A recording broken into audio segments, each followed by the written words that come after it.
कौशल्या के 2 बेटे थे, राम और श्याम। कौशल्या के पति का अच्छा बिजनेस था और वो भी एक अच्छी गृहस्थ महिला थी। बेटे बड़े हुए और पिता के साथ बिजनेस करने लगे। लेकिन एक दिन, पिताजी मैं फैक्ट्री जा रहा हूँ। ठीक है बेटा, शाम को भी ले जा साथ। रहने दे पिताजी, नई नई शादी हुई है, थोड़ा घूम फिर ले, फिर तो काम ही करना है ना।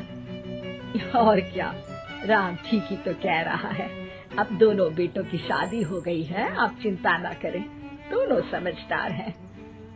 कुछ दिनों तक तो घर में सब कुछ ठीक चलता है, लेकिन एक दिन श्याम और उसकी बीवी, माँ, पिताजी हमें हमारा हिस्सा दे दो, हम अलग रहेंगे।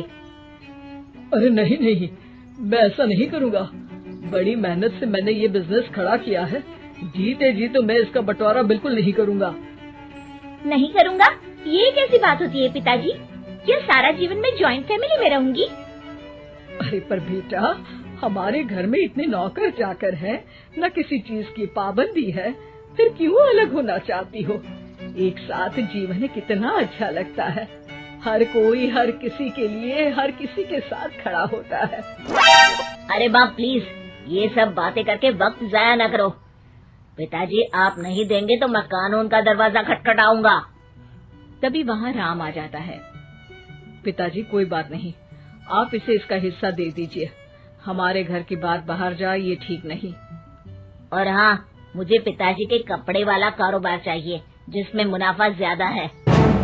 लेकिन एक वही तो कारोबार है जिससे हमारा घर अच्छे से चल रहा है, बाकी तो हम अभी एस्टैब्लिश कर रहे हैं बेटा।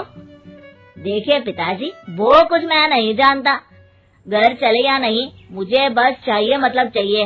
हाँ। सब श्याम को समझाने की कोशिश करते हैं, लेकिन वो मानता ही नहीं। ठीक है, अगर तुम्हारी यही मर्जी है तो यही सही, लेकिन मेरी भी एक शर्त है, ये लेकर तुम इस घर में दोबारा कदम नहीं रखोगे।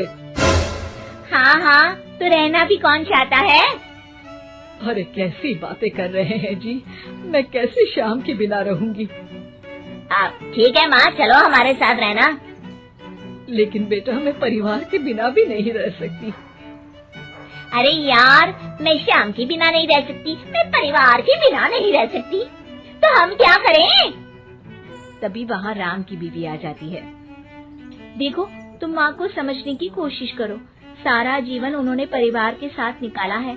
यो घर टूटना किसी को अच्छा नहीं लगता, परिवार साथ रहने का नाम होता है। ओह, ये ज्ञान की गंगा किसी और दिन बहाना, टाइम लेकर आऊंगी मैं। फिलहाल तो हमें जाना है, चलो ना श्याम। दोनों घर से अलग हो जाते हैं। राम और उसके पिताजी एक नया कारोबार नए तरीके से शुरू करते हैं। राम, ये फूड बिजनेस इतने फायदे का सौदा होगा मैंने तो कभी सोचा ही नहीं था। पिताजी, ये आपकी कड़ी मेहनत और सही नीति के कारण संभव हुआ है। घर के सारे एक साथ बैठकर खाना खा रहे होते हैं कि तभी आज श्याम की बहुत याद आ रही है। क्या तुम में से कोई मुझे उससे मिलवाने ले चलेगा? कोई जरूरत नहीं है।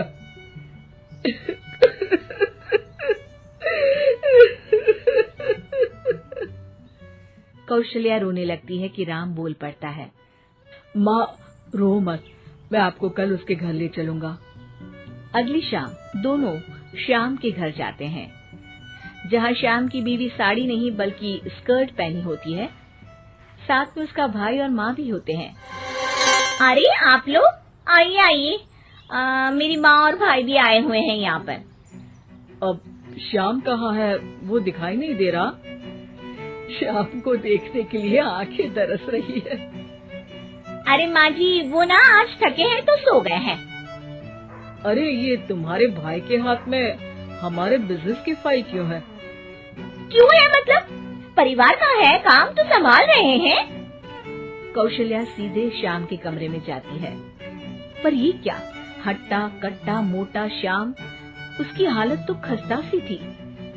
कौशल्या श्याम को पकड़ लेती है। अरे बेटा, क्या हुआ? ये हालत क्या बना रखी है? श्याम सामने खड़े राम के गले लग जाता है। भैया मुझे माफ कर दो, मैं परिवार की किस्मत नहीं समझ पाया। और आपके खिलाफ हो गया। अरे पर हुआ क्या है? तब पीछे से श्याम की बीवी आ जाती है। होना क्या है और होगा क्या? कैसी बातें कर रहे हैं आप? चलिए ड्राइंग रूम में, मैं आप लोगों के लिए चाय नाश्ता बना देती हूँ, फिर फुटो यहाँ से। श्याम उन लोगों को बताने ही वाला होता है, लेकिन उसकी बीवी और भाई के आ जाने के कारण वो कुछ नहीं बता पाता। जब राम और कौशल्या वहाँ से जाने वाले होते हैं तो श्याम बोल पड़ता है। माँ, भैया, रुक जाओ ना थोड़ी देर। तभी उसकी बीवी आ जाती है। हाँ हाँ, रुके तो थे, अब उन लोगों को अपने घर भी तो जाना है ना? क्यों माँ? दोनों वहाँ से चले जाते हैं, लेकिन रास्ते में माँ और राम दोनों के ही दिमाग में श्याम की बेचारे वाली तस्वीर घूम रही होती है। राम, क्या हाल है श्याम का? मजे कर रहा होगा जिसके लिए वो अलग हुआ है। नहीं पापा, श्याम की हालत काफी खराब है। ये बोलकर वो सारा किस्सा पिता के सामने रख देता है। ये डर मुझे था, इसलिए मैंने श्याम को अलग तो कर दिया था, लेकिन भविष्य के लिए एक डोर अपने ही हाथ में रखी थी। कैसी डोर पिताजी? वो तुम्हें कुछ ही दिनों में समझ आ जाएगी। एक दिन एक वकील उन लोगों के पास आता है। नमस्ते सर, आपको जो डर था वही हुआ। श्याम ने अपनी सारी प्रॉपर्टी को बीवी के नाम कर दिया है। तभी वहाँ श्याम रोते हुए आता है। पिताजी, मुझे माफ कर दीजिए, मेरी बीवी ने धोखे से मेरे साइन करवा लिए हैं। अब मैं कहीं का नहीं रहा। सारी प्रॉपर्टी लेने के बाद उसने मुझे घर से बाहर निकाल दिया।